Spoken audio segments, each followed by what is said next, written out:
Hello everyone. Last lecture પ્રમાણે જો આપણે ચર્ચા કરીએ તો લાસ્ટ લેક્ચરમાં આપણે બધા ભણતા હતા સપુષ્પી વનસ્પતિમાં લિંગી પ્રજનન.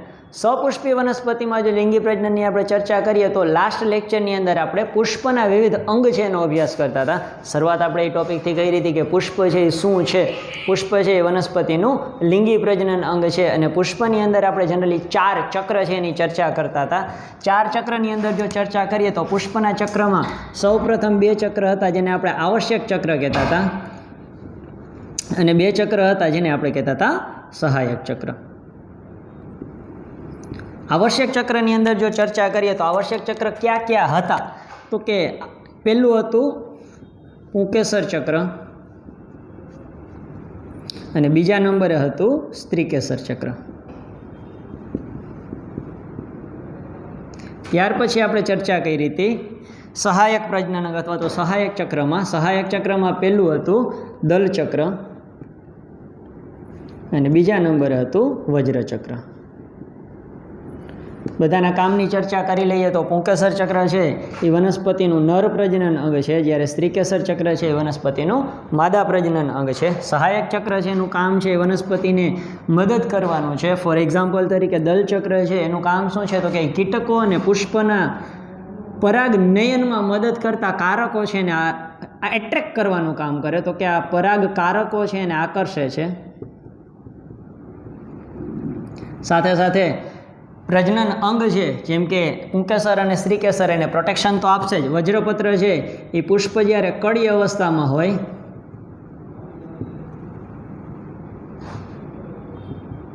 ત્યારે રક્ષણ આપવાનું કામ કરે છે. તો આ 4 ચક્ર છે એની આપણે લાસ્ટ લેક્ચરમાં ચર્ચા કરી લીધી હતી. ત્યાર પછીના કોન્સેપ્ટ ઉપર આપણે આગળ વધીએ તો ત્યાર પછી આપણે ભણ્યા હતા 3 થી 4 ટોપિક. ફરીથી ખાલી માઇનોર એવું રિવિઝન કરીએ તો ફર્સ્ટ ટોપિકની અંદર આપણે ભણ્યા હતા સપુષ્પી વનસ્પતિમાં પુષ્પની અથવા તો લાક્ષણિક પુષ્પની આકૃતિ. ભૂતકાળમાં બોર્ડમાં પૂછાઈ ગયેલો 2 માર્કનો ક્વેશ્ચન છે કે લાક્ષણિક પુષ્પની નામ નિર્દેશિત આકૃતિ દોરો. ત્યાર પછી બીજો કોન્સેપ્ટ આપણે ભણ્યા હતા જેની અંદર હતું લઘુ બીજાણુ પર્ણ. લઘુ બીજાણુ પર્ણની અંદર આપણે બધાને ખ્યાલ છે એ પ્રમાણે લઘુ બીજાણુ પર્ણ એટલે બીજું કાંઈ જ નથી. લઘુ બીજાણુ પર્ણનો મતલબ થાય છે પુંકેસર. પુંકેસર છે એની આકૃતિ જો તમને બધાને યાદ હોય તો પુંકેસરની અંદર 3 વસ્તુ આપણે ભણતા હતા. સૌથી ઉપરના ભાગે હતું પરાગાશય, ત્યાર પછી વચ્ચે હતી યોજી અને ત્યાર પછીનો ભાગ હતો જેને આપણે કહેતા હતા તંતુ. તો 3 વસ્તુ આપણને જોવા મળે. આગળ વધીએ આપણે કે પરાગાશય છે એમાં શું ઉત્પન્ન થાય, એનું કામ શું છે. તો પરાગાશય છે એની અંદર ઉત્પન્ન થાય પરાગરજ. આપણે લાસ્ટ લેક્ચરમાં ભણી ગયા હતા. ત્યાર પછીનો ટોપિક આપણે ભણ્યા હતા એની અંદર આપણે વાત કરીએ તો લઘુ બીજાણુ પર્ણ પછી આપણે ભણ્યા હતા લઘુ બીજાણુ ધાની.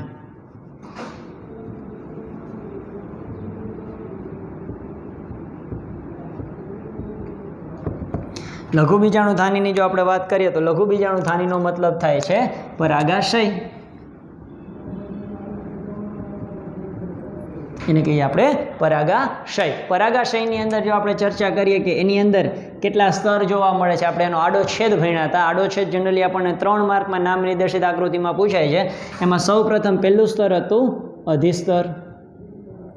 ત્યાર પછી બીજા સ્તરની આપણે વાત કરીએ તો જેને આપણે કહેતા હતા સ્ફોટી સ્તર, જેનું બીજું નામ છે તંતુમય સ્તર અથવા તો એન્ડોથેસિયમ. એન્ડોથેસિયમનું કામ શું છે એ મોસ્ટ આઈએમપી અને પૂછાતો MCQ છે. એન્ડોથેસિયમ છે એ પરાગાશયના સ્ફોટનમાં મદદ કરે.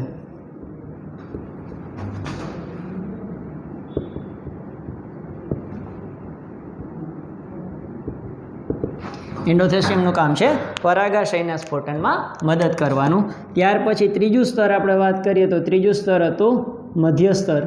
ત્યાર પછીના સ્તરની જો આપણે ચર્ચા કરીએ તો મધ્ય સ્તર પછીનું જે સ્તર હતું એનું નામ હતું પોષક સ્તર. મોસ્ટ આઈએમપી સ્તર છે કેમ કે પોષક સ્તર છે એના કોષ છે એ 2 કોષ કેન્દ્ર ધરાવે છે, એટલે કે બાયન્યુક્લિયેટેડ સ્ટ્રક્ચર છે. સૌથી વધારે જીવરસ એમાં જોવા મળે છે. અંદરની તરફ જે આવેલા કોષ છે એટલે કે અંદરની બાજુ આપણને જોવા મળે છે PMC. અંદરની બાજુ આપણને જોવા મળે છે પીએમસી. પીએમસીનું ફૂલ ફોર્મ છે પોલન મધર સેલ. શું છે? પોલન મધર સેલ, જેનું બીજું નામ છે પરાગ માતૃકોષ. જેનું બીજું નામ છે પરાગ માતૃકોષ. આ પરાગ માતૃકોષ છે એની પ્લોઇડી ઘણી વખત આપણને પૂછાય છે. પીએમસીનું ફૂલ ફોર્મ પણ પૂછાય છે. એની પ્લોઇડી છે 2n, એટલે કે ડિપ્લોઇડ સ્ટ્રક્ચર આપણને જોવા મળશે. ત્યાર પછી આપણે જે પ્રોસેસ ભણ્યા હતા એનું નામ હતું લઘુ બીજાણુ જનન. ત્યાર પછીનો આપણે પ્રશ્ન ભણ્યા હતા લઘુ બીજાણુ જનન. કોઈ પણ વસ્તુની પાછળ જ્યારે જનન શબ્દ લાગે એનો મતલબ સમજવો કે આપણે એ વસ્તુ છે એનું નિર્માણ કરવાનું છે. અહીંયા આપણે વાત કરીએ છીએ લઘુ બીજાણુ જનન વિશે. એનો મતલબ કે આપણે બનાવવાનું છે લઘુ બીજાણુ. તો લઘુ બીજાણુ જનનમાં આપણે શું ભણ્યા હતા? તો કે લઘુ બીજાણુની અંદર પીએમસીમાંથી લઘુ બીજાણુ બનાવ્યો હતો. એટલે કે પીએમસીમાંથી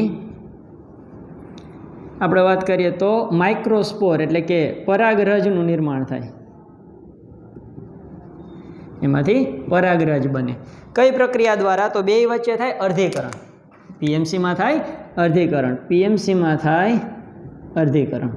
તો પરાગરજની પ્લોઇડી હોય એન આપણને બધાને ખ્યાલ છે કે પીએમસીમાં અર્ધીકરણ થાય તો 1/4નું ચતુષ્ક બને. અને આ ચતુષ્ક છે એ પોષણના અભાવે એટલે કે પોષણ જેમ ખાલી થતું જાય એમ છૂટું પડે અને 4 કોષ આપણને જોવા મળે, જેને આપણે કહીએ છીએ પરાગરજ. અહીંયા આપણે લખી નાખીએ ધીસ ઇઝ પીએમસી. અને આપણે કહેતા હતા પરાગ ચતુષ્ક, સ્પોર ટેટ્રાડ પણ કહી શકાય એને. અને આને આપણે કહીએ છીએ પરાગરજ, જેની પ્લોઇડી હોય છે એન. કેમ કે અહીંયા થયું હતું અર્ધીકરણ. આ જગ્યાએ કઈ પ્રક્રિયા થઈ હતી? અર્ધીકરણ.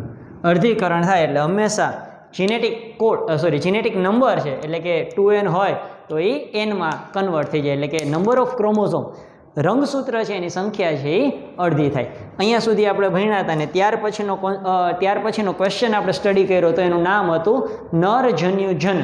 નરજન્યુ જનન એટલે પરાગરજમાંથી 2 નરજન્યુનું નિર્માણ કઈ રીતે થાય આ પ્રોસેસ આપણે ભણ્યા હતા, જેને આપણે કીધું હતું નરજન્યુ જનન. આજે વળી પાછું આપણે નરજન્યુ જનન છે એક વખત રિપીટ કરશું, પણ અહીંયા સુધી આપણે લઈએ અને લાસ્ટમાં આપણે ભણ્યા હતા પરાગરજ. હવે આ પરાગરજ કેવી હોય એની આજે આપણે ચર્ચા કરવાની છે કે પરાગરજ આપણને કયા ફોર્મમાં જોવા મળે છે.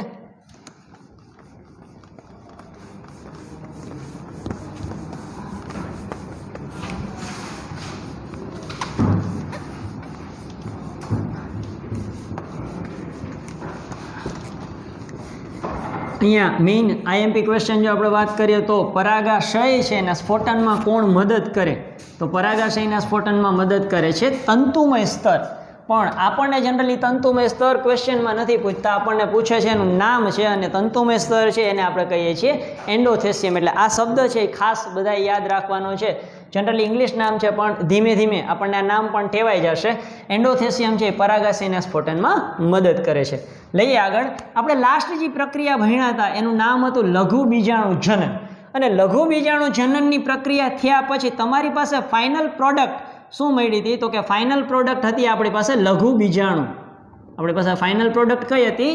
લઘુ બીજાણુ. ઓકે, વળી પાછો પ્રશ્ન આવે લઘુ બીજાણુ એટલે શું? નાના નાના હોય? હા, નાના છે એટલે તો એને આપણે લઘુ બીજાણુ કહીએ છીએ.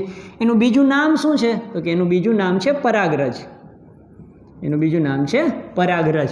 પરાગરજ છે એની પ્લોઇડી શું છે? તો કે પરાગરજની પ્લોઇડી n છે. પાછો ક્વેશ્ચન આવે કે પરાગરજ છે એ હોય કેવી? પરાગરજ આપણને નરી આંખે દેખાય? તો કે ના, નરી આંખે દેખાય નહીં, પણ તમારે એને ફીલ કરવી હોય તો કરી શકાય. મીન્સ કે તમે એને અનુભવી શકો છો. કઈ રીતે? તો કે જ્યારે ફ્લાવર હોય, કોઈ પુષ્પ હોય, એની અંદર જ્યારે તમે પુંકેસરને અડો ત્યારે એને ટચ કર્યા પછી ફિંગર છે એને આ રીતે મૂવ કરાવો તો આપણને કણી કણી જેવું સ્ટ્રક્ચર જોવા મળે. આ જે કણી કણી જેવું સ્ટ્રક્ચર છે એ જ આપણી પરાગરજ છે. પરાગરજ છે એ રિપ્રોડક્શનમાં પાર્ટિસિપેટ કરે. નર પ્રજનન એકમ છે. પરાગરજ શું છે? નર પ્રજનન એકમ. લઈએ ત્યાર પછી આગળના કોન્સેપ્ટમાં પરાગરજ હોય કેવી. પરાગરજ છે એની સાઇઝની જો આપણે ચર્ચા કરીએ તો પરાગરજની સાઇઝ 25થી લઈ અને 50 મિલીમીટર સુધી જોવા મળે છે. 25 થી 50 મિલીમીટર સુધીની સાઇઝમાં આપણને પરાગરજ જોવા મળે છે. એની પાછળ આપણને 2 આવરણ જોવા મળે છે. આ પરાગરજની અંદર અને બહાર 2 આવરણ હોય છે. બહારની તરફ એક, એવું જરૂરી નથી કે બહારનું આવરણ આવું કંટકીય જ હોય, ક્યારેક બહારનું આવરણ તમને લીસું પણ જોવા મળે છે. બહારના આવરણની જો આપણે ચર્ચા કરીએ તો બહારના આવરણનું નામ છે એક્ઝાઇન. બહારના આવરણનું નામ છે એક્ઝાઇન. સિમ્પલી ગુજરાતીમાં લખીએ તો એને કહેવાય બાહ્ય આવરણ.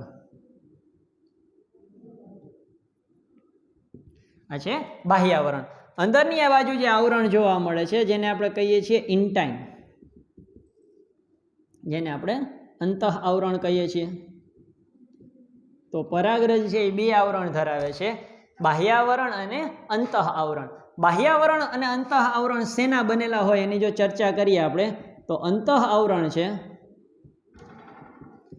એ જનરલી આપણને જોવા મળે છે સેલ્યુલોઝ અને પેક્ટિનનું બનેલું હોય છે, સેલ્યુલોઝ અને પેક્ટિન. મોસ્ટ એમપી 1 માર્કમાં પૂછાતો ક્વેશ્ચન કે અંતઃ આવરણ શેનું બનેલું હોય. અંતઃ આવરણ છે એ સેલ્યુલોઝ અને પેક્ટિનનું બનેલું જોવા મળે છે. આ સૌથી પાતળું આવરણ છે. આ સળંગ આવરણ છે. આ આવરણ છે એમાં ક્યાંય તૂટક ભાગ જોવા મળતા નથી. આ સળંગે સળંગ બનેલું આવરણ છે. ત્યાર પછીના નેક્સ્ટ આવરણની આપણે વાત કરીએ તો એ આપણું છે બાહ્ય આવરણ અથવા તો એક્ઝાઇનનું આવરણ છે. બાહ્ય આવરણ છે આ શેનું બનેલું હોય છે તો કે બાહ્ય આવરણ છે એ સ્પોરોપોલિનિનનું બનેલું છે. સ્પોરોપોલિનિન છે એ એટલું જટિલ આવરણ છે અને એટલું સખત આવરણ છે કે સ્પોરોપોલિનિન છે એને એસિડ અવનત કરી શકતું નથી. એને એસિડ અવનત કરી શકતું નથી. અવનત એટલે કે એને ડિસ્ટ્રોય કરી શકતું નથી, કોઈ એને તોડી શકતું નથી. તો કે જેને એસિડ છે એ અવનત કરી શકતું નથી. તો ભાઈ બાહ્ય આવરણ છે એને જો એસિડ અવનત ન કરી શકતું હોય તો અહીંયા તો આપણી પરાગરજ છે એની અંદર તમને સળંગે સળંગ બાહ્ય આવરણ જોવા મળે છે. ના, બાહ્ય આવરણ સળંગ નથી, આ તૂટક હોય છે. હવે પાછો પ્રશ્ન આવે કે તૂટક એટલે શું? બે લીટી આપણે દોરીએ અને વચ્ચે ગેપ આવે એવી રીતે? ના, એટલું બધું તૂટક નથી હોતું. અહીંયા તમને માઇનોર એવા નાના નાના છિદ્ર જોવા મળે. જ્યાં સ્પોરોપોલિનિન ગેરહાજર હોય ત્યાં નાના એવા આપણને છિદ્ર જોવા મળે. આ છિદ્રને આપણે કહીએ છીએ જર્મપોર, જેને આપણે કહીએ છીએ જર્મપોર. જર્મપોર એટલે શું? તો કે ત્યાંથી જ પરાગરજ છે એની નલિકા છે એ દાખલ થાય, જેને ગુજરાતીમાં આપણે કહીએ છીએ જનન છિદ્ર. જેને આપણે કહીએ છીએ જનન છિદ્ર. આ જનન છિદ્રની હાજરી હોય ત્યાંથી જ પરાગરજ છે એમાંથી બનેલી પરાગ નલિકા છે અંદરની તરફ દાખલ થઈ શકે છે. ફરીથી આખી એક પરાગરજની આકૃતિ દોરીએ તો સૌથી અંદરની તરફ તમને જોવા મળે છે એ પાતળું સ્તર છે જેને આપણે કહીએ છીએ ઇન્ટાઇન, જે બનેલું હોય છે સેલ્યુલોઝ અને પેક્ટિનનું. એની ઉપરની બાજુ તમને અહીંયા જોવા મળે છે એક્ઝાઇનનું સ્તર. આ એક્ઝાઇનનું સ્તર છે એ ક્યારેક લીસું ક્યારેક કંટકીય પણ હોય છે. આ એક્ઝાઇન છે એ શેનું બનેલું હોય છે? તો કે એક્ઝાઇન છે એ સ્પોરોપોલિનિનનું બનેલું જોવા મળે છે. વચ્ચે ક્યાંક ગેરહાજર હોય છે જેને આપણે કહીએ છીએ જર્મપોર, જેને આપણે કહીએ છીએ જનન છિદ્ર. આ જનન છિદ્ર છે એનું કામ શું છે? તો કે જનન છિદ્ર છે ત્યાંથી જ પરાગ નલિકા દાખલ થાય. જનન છિદ્રના કામની ચર્ચા કરીએ તો પરાગ નલિકા દાખલ થાય.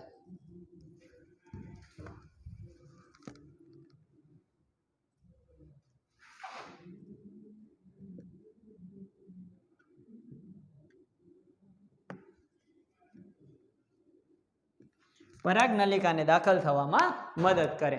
આગળ આપણે ચર્ચા કરીએ તો કે પરાગરજ છે એમાં સાઇઝમાં વેરિએશન હોય તો કે હા, પરાગરજ છે એ દરેક વનસ્પતિમાં અલગ અલગ આકાર અને અલગ અલગ સાઇઝની આપણને જોવા મળે. ક્યારેક 25 મિલીમીટરથી નાની સાઇઝની પણ હોય છે, ક્યારેક 25 મિલીમીટરથી મોટી સાઇઝની પણ જોવા મળે. તો કે પરાગરજ છે એની સાઇઝમાં પણ આપણને વેરિએશન જોવા મળશે. ગોળ હોય છે, લંબગોળ હોય છે, ક્યારેક આપણે ચર્ચા કરીએ તો અંડાકાર આકારમાં પણ પરાગરજ છે આપણને જોવા મળે. એક્ઝામ્પલ તરીકે આપણે 3-4ની ચર્ચા કરીએ જે મોસ્ટ એમપી પૂછાતા MCQ છે કે નીચેનામાંથી કઈ વનસ્પતિની પરાગરજ છે એ કંટકીય હોય.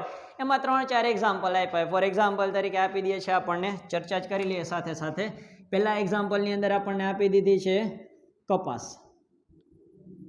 બીજા એક્ઝામ્પલની અંદર આપણે ચર્ચા કરીએ તો સેકન્ડ થિંગની અંદર તમને આપે છે ઘઉં. ત્રીજા નંબરે જો આપણે ચર્ચા કરીએ તો નેક્સ્ટની અંદર આપણને આપ્યું છે રાઈ. અને પછી ચર્ચા કરીએ તો આપણને હિબિસ્કસ એટલે કે જાસૂદની વાત કરે છે. તો આમાંથી આપણે વાત કરીએ કે કેની પરાગરજ છે એ કંટકીય હોય અને કેની લીસી હોય. તો જાસૂદની પરાગરજ છે એ કંટકીય હોય. ઘઉં અને રાઈ છે એની પરાગરજ છે એ લીસી હોય. કપાસ છે એ પણ જાસૂદની જેમ માલવેસી કુળનું સભ્ય છે એટલે એની પરાગરજ પણ કંટકીય હોવાની શક્યતા છે. તો આ આપણે વાત કરીએ કે કેની પરાગરજ આપણને કયા આકારમાં જોવા મળશે. આનાથી સૌથી એમપી લઈએ તો ધતુરો. એક વખત પૂછાયેલો એમસીક્યુ છે કે ધતુરો છે એની પરાગરજ કેવી હોય. તો ધતુરાની પરાગરજ છે આપણને લીસી જોવા મળે છે. તો આ આપણે પરાગરજ છે એના આકાર વિશે ચર્ચા કરી કે પરાગરજ છે એની આકાર છે એ કેવી હોય છે. હવે આગળ લઈએ કે આ પરાગરજ છે એનો ઉપયોગ આપણને શું શું જોવા મળે છે અથવા તો પરાગરજ છે એનો કાંઈ બીજો યુઝ અથવા તો ઉપયોગ છે એ આપણે કરીએ છીએ કે નહીં. હાલના સમયની અંદર જો આપણે વાત કરીએ તો પરાગરજ છે એનો ઉપયોગ ખાદ્ય ટેબ્લેટ તરીકે થાય છે.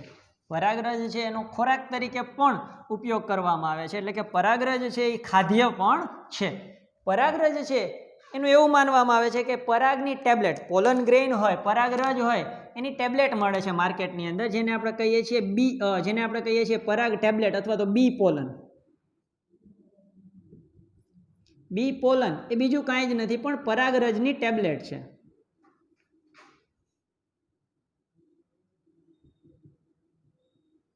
આ બી પોલન છે એવું માનવામાં આવે છે કે બી પોલન લેવાથી સ્પોર્ટ્સમેન એટલે કે જે લોકો સ્પોર્ટ્સમેનશીપ બેઝિકલી આપણે વાત કરીએ તો ક્રિકેટરો હોય અથવા તો કોઈ ફૂટબોલ પ્લેયર હોય દોડતા હોય રનર કરતા હોય રનિંગ કરતા હોય આ બધાને આપણે સ્પોર્ટ્સમેન કહીએ છીએ. આ સ્પોર્ટ્સમેન હોય એની અંદર એની સ્કિલ ડેવલપ થાય. ફોર એક્ઝામ્પલ તરીકે તમે 2 મિનિટની અંદર 50 મીટર કે 2 મિનિટની અંદર તમે 1 કિલોમીટર દોડતા હોય તો તમે 1 કિલોમીટરની જગ્યાએ 1 કિલોમીટરની માથે 100 મીટર દોડવા માંડો. એટલે કે એની એનર્જી છે એને ઇન્ક્રીઝ કરવાનું કામ કરે છે.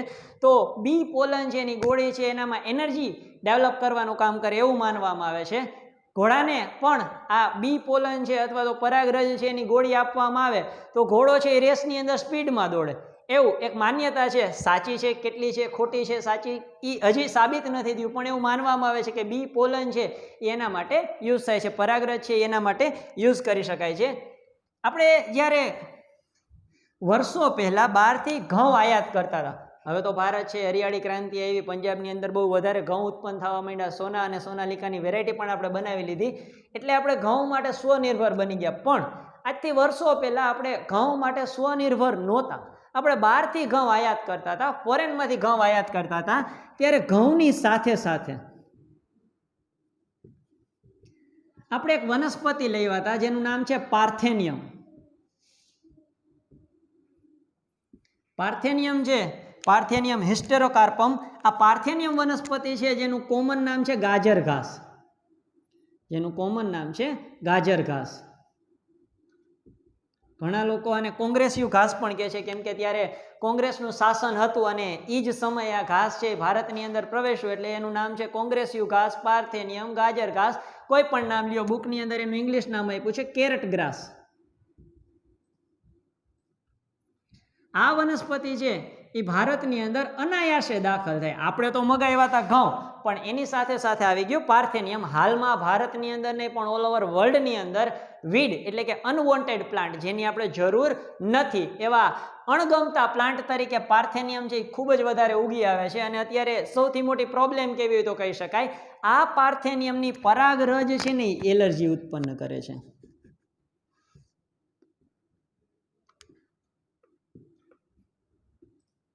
મોસ્ટ આઈએમપી છે કે કોની પરાગરજ એલર્જી ઉત્પન્ન કરવાનું કામ કરે છે તો કે પાર્થેનિયમ ગાજર ઘાસ છે એની પરાગરજ છે એ એલર્જન્ટનું કામ કરે છે એલર્જી ઉત્પન્ન કરવાનું કામ કરે છે.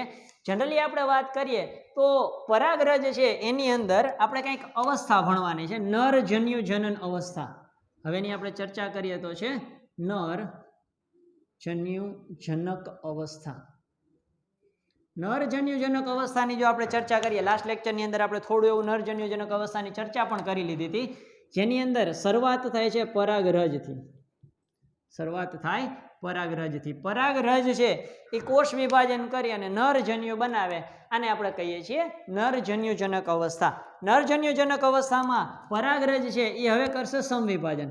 જો કોઈ પણ વનસ્પતિમાં અથવા તો કોઈ પણ પ્રાણીમાં કોઈ પણ કોષ હોય ને એના જીવનની અંદર એક જ વખત અર્ધીકરણ કરે, ત્યાર પછી જેટલા પણ કોષ વિભાજન થાય આ બધા જ છે એ સમવિભાજન પ્રકારના હોય. અહીંયા આપણે વાત કરીએ છીએ પરાગરજની અંદર. પરાગરજ છે એની પ્લોઇડી છે એકકીય. સમવિભાજન કરે એટલે કોષ વિભાજન દ્વારા એમાંથી બે કોષનું નિર્માણ થાય, 1 અને 2. ઉપરનો કોષ છે એ મોટો છે, નીચેનો કોષ છે એ નાનો છે. ઉપરના કોષને આપણે કીધું હતું વાનસ્પતિક કોષ, નીચેના કોષને આપણે કહીએ છીએ જનન કોષ. વાનસ્પતિક કોષ છે એ આકારમાં મોટો છે એટલે આ વાનસ્પતિક કોષની અંદર આ નાનો એવો જનન કોષ છે એ તરતો હોય. આ જનન કોષ છે એ જનરલી ત્રાકાકાર હોય. જનન કોષનો આકાર કેવો છે? ત્રાકાકાર.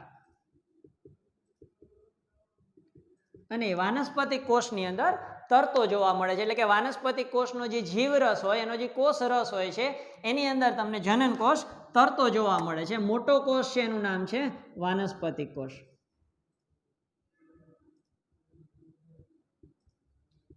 સાઇઝમાં મોટો છે. ટોટલ કોષની અંદર સંખ્યા કેટલી? તો કે 1 અને 2. આ 2 કોષીય અવસ્થા થઈ. ગઈકાલે પણ આપણે ભણ્યા હતા ત્યારે આપણે ચર્ચા કરી હતી કે વાનસ્પતિક કોષ છે એ આગળ કોષ વિભાજન કરે. નીટની અંદર જ્યારે તમને આગળના ફર્ધર તમે આગળ ભણશો ત્યારે આવશે કે વાનસ્પતિક છે એ કોષ પણ વાનસ્પતિક કોષ પણ કોષ વિભાજન કરે અને ટ્યુબ સેલનું નિર્માણ કરે, જેને આપણે નાલ કોષ કહીએ છીએ. પણ અકોર્ડિંગ ટુ યોર એનસીઆરટી, તમારી એનસીઆરટી પ્રમાણે વાનસ્પતિક કોષ છે એ કોષ વિભાજન નથી કરતો. અને અહીંયાથી એ આપણને એમ કહે છે કે હવે જે જનન કોષ છે, થર્ડ કોન્સેપ્ટ ઉપર આપણે લઈએ તો જનન કોષ છે એ હવે કોષ વિભાજન કરે. આપણો મોટો છે એ વાનસ્પતિક કોષ અને જનન કોષ છે એ કોષ વિભાજન કરી અને 2 નરજન્યુનું નિર્માણ કરે. જનન કોષ શેનું નિર્માણ કરે છે? 2 નરજન્યુ. તો ટોટલ આપણે વાત કરીએ તો કોષ કેટલા બન્યા? 3. પહેલો જે કોષ હતો એ આપણો વાનસ્પતિક કોષ, ત્યાર પછીના જે 2 કોષનું નિર્માણ થયું જેને આપણે કહીએ છીએ જનન કોષ. તો અહીંયા ત્યાર પછીનો હતો એ જનન કોષ અને જનન કોષે સંવિભાજન કર્યું અને એમાંથી બને છે 2 નરજન્યુ. આ 2 નરજન્યુનું જે નિર્માણ થયું, આ બંને નરજન્યુ છે એની પ્લોઇડી કેવી છે? એકકીય. ઉપર જે મોટો કોષ છે એનું નામ છે આપણે એઝ ઇટ ઇઝ જે હતું એ જ વાનસ્પતિક કોષ. તો ટોટલ કેટલા કોષીય અવસ્થા થઈ? 3 કોષીય અવસ્થા. તો વનસ્પતિમાં 60% વનસ્પતિ એવી છે કે જે દ્વિકોષીય અવસ્થાએ પરાગરજ છે એને વાતાવરણમાં મુક્ત કરે છે, જ્યારે બાકીની 40% વનસ્પતિ છે એમાં જ્યારે પરાગરજ મુક્ત થવાની હોય એ પહેલાના સમયે જનન કોષ છે એ સંવિભાજન કરી અને 2 નરજન્યુમાં રૂપાંતરિત થઈ જાય છે. એટલે કે બાકીની 40% વનસ્પતિ છે એ 3 કોષીય અવસ્થાએ પરાગરજ છે એને વાતાવરણમાં મુક્ત કરે છે. તો આગળ આપણે ભણતા હતા એ પ્રમાણે થોડી એવી ચર્ચા કરીએ તો અહીંયા આપણી પાસે છે પરાગાશય. પરાગાશય છે એની અંદર આપણને 4 પોલન ચેમ્બર એટલે કે 4 ચેમ્બર 4 કોટર છે એ આપણને જોવા મળ્યા હતા. આ દરેક કોટરની અંદર હતું પીએમસી. પીએમસીની સંખ્યા તો હજારોની અંદર હોય. પીએમસીની સંખ્યા 100 થી લઈ અને હજારો સુધી હોય. એ દરેક છે એ અર્ધીકરણ કરે એટલે 4 પરાગરજનું નિર્માણ કરે. ફોર એક્ઝામ્પલ તરીકે આપણી પાસે 1000 એટલે કે 1000 પીએમસી છે. તો 1000 પીએમસી છે એ અર્ધીકરણ કરે તો આપણને જોવા મળે ટોટલ 4000 પરાગરજ. કોમન આન્સર છે, આપણને જોવા મળે 4000 પરાગરજ. તો કે અહીંયા 4000 એકમાં, અહીંયા પાછી બીજી, અહીંયા ત્રીજી, આવી રીતે એટલી બધી પરાગરજ ઉત્પન્ન થાય એટલે આ પરાગરજની સંખ્યા વધે એટલે બહારની તરફ પ્રેશર ક્રિએટ થાય. બહારની તરફ જ્યારે પ્રેશર ક્રિએટ થાય ત્યારે બહારની તરફ પ્રેશરના લીધે આ પ્રેશર ડાયરેક્ટલી આવે તંતુ સ્તર ઉપર, અધિસ્તર અને તંતુ સ્તર ઉપર. આ અધિસ્તર છે એ તંતુમય ઘટક આ તંતુમય સ્તર છે જેને આપણે એન્ડોથેસિયમ પણ કહીએ છીએ, ફાટે એટલે કે પરાગાશય છે એ આ બાજુથી બસ્ટ ફાટી જાય. પરાગાશય ફાટે એટલે અહીંયાથી પરાગરજ છે એ વાતાવરણમાં મુક્ત થાય. સેમ રીતે અહીંયાથી પણ કહી શકાય. તો પરાગાશય છે એનું જ્યારે સ્ફોટન થાય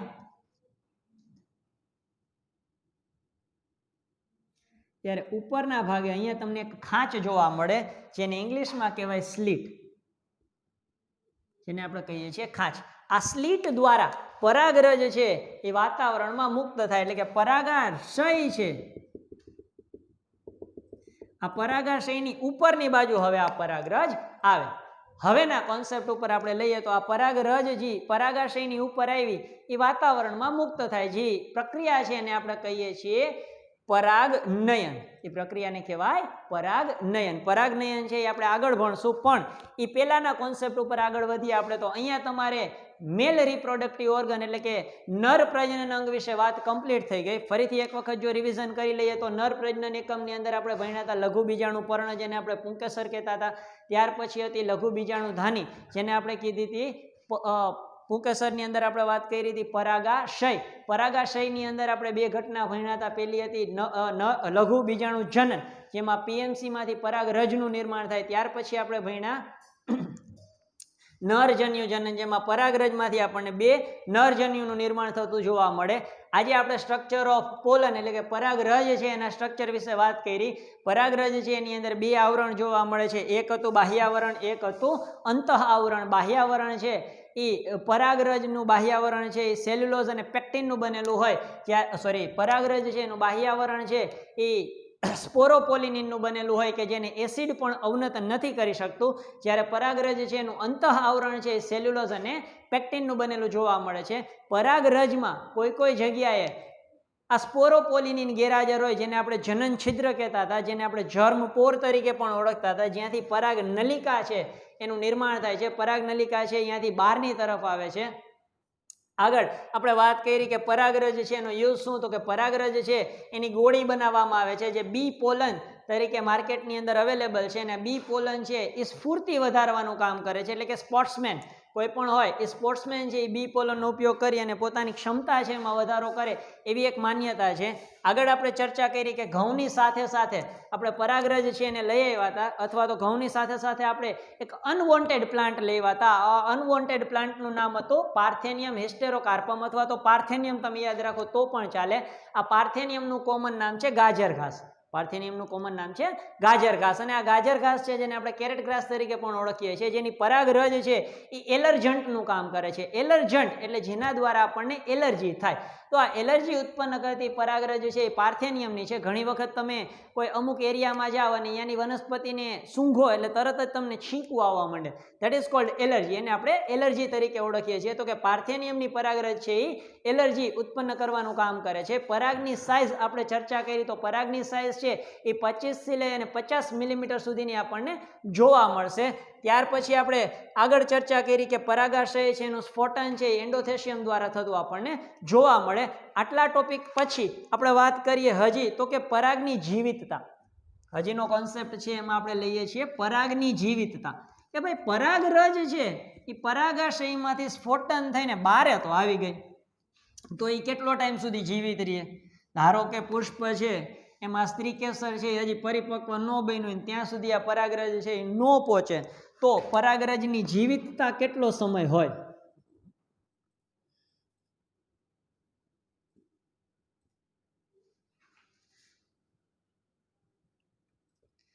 બધી વનસ્પતિમાં પરાગરજની જીવિતતા છે એ અલગ અલગ સમય ધરાવતી હોય છે. ફોર એક્ઝામ્પલ તરીકે આપણે વાત કરીએ તો ઘઉં અને મકાઈ.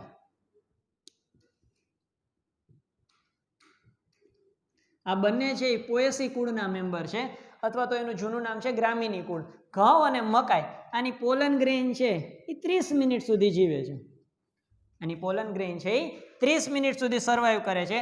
જ્યારે આપણે વાત કરીએ માલવેસી કુળ અથવા તો સોલેનેસી કુળ,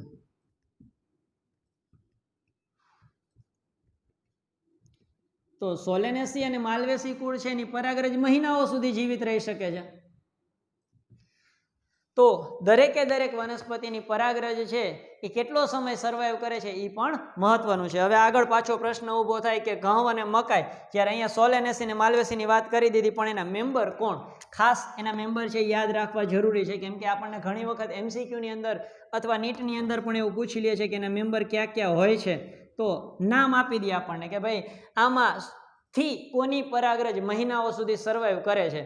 3 આપ્યા, ઘઉં, મકાઈ, બાજરો, અને ચોથું નામ આપી દીધું હોય ટમેટું. તો તમારે કયું લખવું? તો ટમેટું છે એ સોલેનેસી કુળનું મેમ્બર છે. ટમેટું છે, ધતુરો છે, મરચા છે, રીંગણા છે, આ કોમન નામ છે. બટેટા છે એટલે તો સોલેનેસીને આપણે બટેટાનું કુળ કહીએ છીએ, બટેકા છે. ત્યાર પછી આગળ આપણે લઈએ તો એની અંદર અશ્વગંધા પણ આવે છે. આ બધા જે છે એ સોલેનેસી કુળના મેમ્બર છે. અહીંયા થોડા એવા સોલેનેસીના મેમ્બર છે તમને સમજાવેલા છે. ત્યાર પછી આપણે માલવેસી કુળની વાત કરીએ તો માલવેસી કુળની અંદર આવે છે જાસૂદ, ભીંડો. ત્યાર પછી આપણે વાત કરીએ તો કપાસ, ખપાટ, આ બધા છે એ માલવેસી કુળના મેમ્બર છે. આ સિવાય પણ ઘણા મેમ્બર લેવા હોય તો લઈ શકાય, પણ આ કોમન નામ કે જે તમને જનરલી પૂછાતા હોય છે એવા લખાવ્યા છે. તો આ તમને ફર્ધર MCQ સોલ્વ કરશો ત્યારે મદદ કરશે. તો કોની પરાગરજ છે એની જીવિતતા ક્યાં સુધી હોય એ પણ આપણા માટે કામનું છે. ત્યાર પછીના કોન્સેપ્ટ ઉપર આપણે લઈએ તો હવે આપણે ફિમેલ રિપ્રોડક્ટિવ ઓર્ગનની ચર્ચા કરીએ. અત્યાર સુધી આપણે ભણતા હતા લઘુ બીજાણુ પર્ણ. હવે આપણે ચર્ચા કરવાની છે મહાબીજાણુ પર્ણ વિશે, કે ભાઈ મહાબીજાણુ પર્ણ છે એ કેવું હોય, એના ઘટકો કેટલા છે અને ક્યાં ક્યાં આપણને જોવા મળે છે.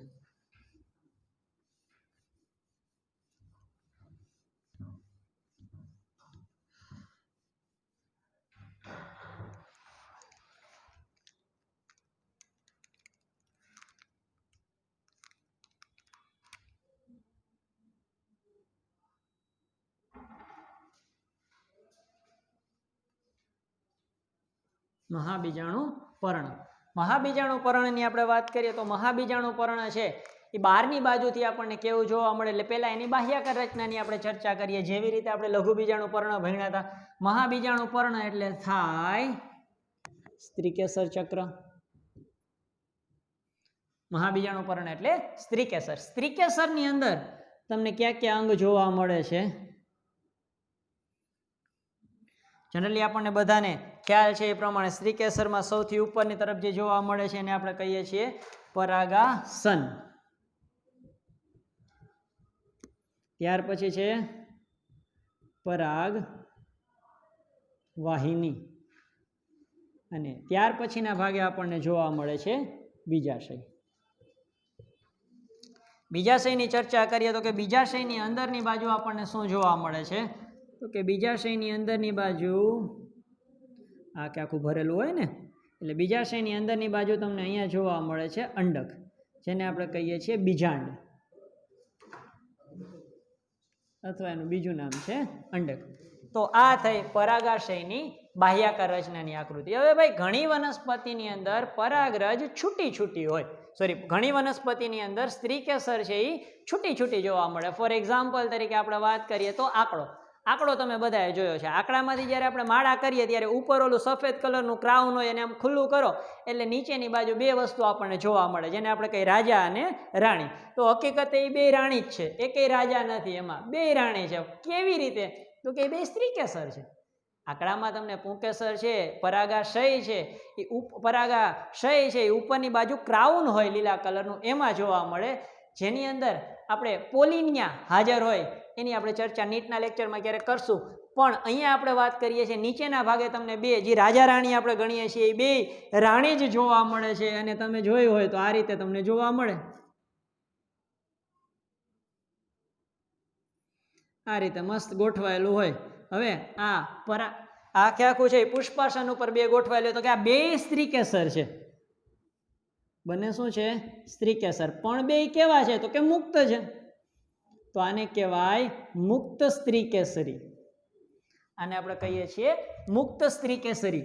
જો ભેગા હોય તો એને કહેવાય યુક્ત સ્ત્રીકેસરી. મુક્ત સ્ત્રીકેસરીનું એક એક્ઝામ્પલ તમને કહી દીધું, આંકડો કેલોટ્રોપિસ પ્રોસેરા. વ્હાઇટ કલરનો આંકડો છે એને આપણે કહીએ છીએ કેલોટ્રોપિસ જીજાન્ટિયા. ફોર એક્ઝામ્પલ તરીકે જાસૂદની આપણે વાત કરીએ તો જાસૂદ તમે બધાએ જોયું છે. જાસૂદની અંદર 1 2 3 4 અને 5 આવી રીતે ઉપર આમ 5 ડિસ્ક જેવા ભાગ જોવા મળે. પછી એક આવી રીતે મસ્ત નળી છે એ નીચેની તરફ આવતી હોય, અને પછી આવી જાય આપણું બીજાશય. તો અહીંયા આપણે વાત કરીએ તો 1 2 3 4 5 આ બાજુ આપણને નર પ્રજનનક એટલે કે પુંકેસર જોવા મળે છે. સાઈડમાં તમે બધા જાજા બધા આવા પુંકેસર છે એ પણ જોયેલા હોય. અહીંયા આવી રીતે પુંકેસર આવેલા હોય, એક ગુચ્છી પ્રકારના પુંકેસર આપણે અહીંયા જોઈએ છીએ. અહીંયા આપણે વાત કરીએ છીએ 5 સ્ત્રીકેસર ચક્ર. જો 1 2 3 4 અને 5 આ પાંચે પાંચ છે એ સ્ત્રીકેસર છે, પણ બીજાશય તો એક જ છે. એનો મતલબ કે બીજાશય જોડાઈ ગયા. ઉપરના ભાગે પરાગાસન છે એ મુક્ત છે, તો બીજાશય જ્યારે જોડાય ત્યારે એને કહેવાય, બીજાશય જોડાયેલા હોય તો એને કહેવાય યુક્ત સ્ત્રીકેસરી. એક્ઝામ્પલ તરીકે આપણે વાત કરીએ એમ જાસૂદ, એક્ઝામ્પલ પણ થોડાક લખી લઈએ તો જાસૂદ, કપાસ, ટમેટા. પાછો પ્રશ્ન આવે ટમેટામાં ક્યાં હોય, ટમેટા કાપો તો 3 ખાના દેખાય છે ને, 3 ખાના છે એ 3 સ્ત્રીકેસર ભેગા થયા હતા એમાંથી બન્યા હતા.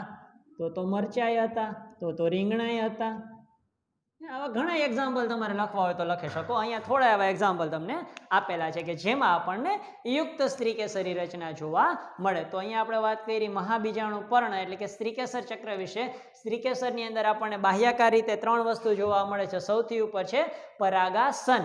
પરાગનું આસન એટલે કે પરાગરજ આવી અને એનું સ્થાપન થાય પરાગાસન ઉપર, એટલે કે પરાગાસન ઉપર પરાગરજનું સ્થાપન થશે. ત્યાર પછી આવે છે પરાગ વાહિની કે જ્યાંથી પરાગરજ છે એનું વહન થશે, અને નીચેનો ભાગ છે બીજાશય. બીજાશયની અંદરની બાજુ જે જોવા મળે છે એને આપણે કહીએ છીએ બીજાંડ અથવા તો અંડક. હવે આપણે વાત કરીએ કે આ બીજાશય છે એનો આડોછેદ લઈ તો કેવું સ્ટ્રક્ચર જોવા મળે. ચાલો લઈ જ લઈએ આડોછેદ. તમે પણ ઘરે કોઈ વનસ્પતિમાં સ્ત્રીકેસર ગોતીને બીજાશય ગોતીને આડોછેદ લેવો હોય તો લઈ શકો. અહીંયા આપણે એમ વાત કરીએ કે યુક્ત સ્ત્રીકેસરી છે અને આ રીતે કંઈક રચના જોવા મળે. અને મને યાદ છે ત્યાં સુધી તમે બધાય ભણી ગયા હતા એ પ્રમાણે જો ચર્ચા કરીએ તો આવી રીતે આપણને કંઈક અંડકની ગોઠવણી જોવા મળે છે. રાઈટ, તમે આવું એક ભણી ગયા હતા. આ એક જરાયુ વિન્યાસનો પ્રકાર હતો. યાદ કરજો પછી નવરા બેઠા બેઠા કે કયા પ્રકારનો જરાયુ વિન્યાસ હતો. અંગ્રેજી નામ કહી દઈ તો એને એક્સાઇલ પ્રકારનો પ્લાસન્ટેશન આપણે કીધું હતું. અહીંયા આપણે જે વચ્ચેની લાઈન દોરી છે આ બ્લેક કલરની, આને આપણે કીધું હતું જરાયુ. આને આપણે કહીએ છીએ જરાયુ. જેમ માતા છે એના શરીરમાંથી ગર્ભાવસ્થાની અંદર બાળકો એની સાથે ગર્ભનાળ એક જરાયુ દ્વારા જોડાયેલી હોય, એવી જ રીતે અહીંયા પણ અંડક છે એને પોષણ માટે જરાયુ જોવા મળે છે. અને આ બધા જ અંડક છે એની ગોઠવણી તમને જરાયુ ઉપર જોવા મળશે. એટલે જરાયુની ઉપરની તરફ આપણને અંડકની ગોઠવણી જોવા મળે. તો આ છે એ છે અંડક. અગાઉ 11મા ધોરણની અંદર તમે જરાયુ વિન્યાસ છે એનો અભ્યાસ કરી ગયા છો. એટલે અંડક બીજાશયમાં જરાયુ પર અંડકની ગોઠવણી જેને આપણે કહીએ છીએ જરાયુ વિન્યાસ. 5 પ્રકારના જરાયુ વિન્યાસ તમે ભણી ગયા છો 11મા ધોરણની અંદર. હવે આગળ ચર્ચા કરીએ આપણે કે અંડક છે એ કેવા હોય, અથવા તો દરેકે દરેક વનસ્પતિમાં અંડકની સંખ્યા શું સરખી હોય. તો એક્ઝામ્પલ વળી પાછા લઈ લઈએ. અંડકની સંખ્યા ભાઈ બીજાશયમાં અંડકની સંખ્યા છે સરખી હોય કે અલગ અલગ હોય. તો બીજાશયની અંદર અંડકની સંખ્યા છે એક જ હોય. એક અંડક હોય એવા ક્યાં ક્યાં છે તો કે એક અંડક હોય એવી છે મકાઈ, ઘઉં, બાજરી, જુવાર, ચોખા. જેટલા લખવા એટલા લખી શકો. હવે આપણે એમ વાત કરીએ કે અંડક છે એક કરતાં વધારે.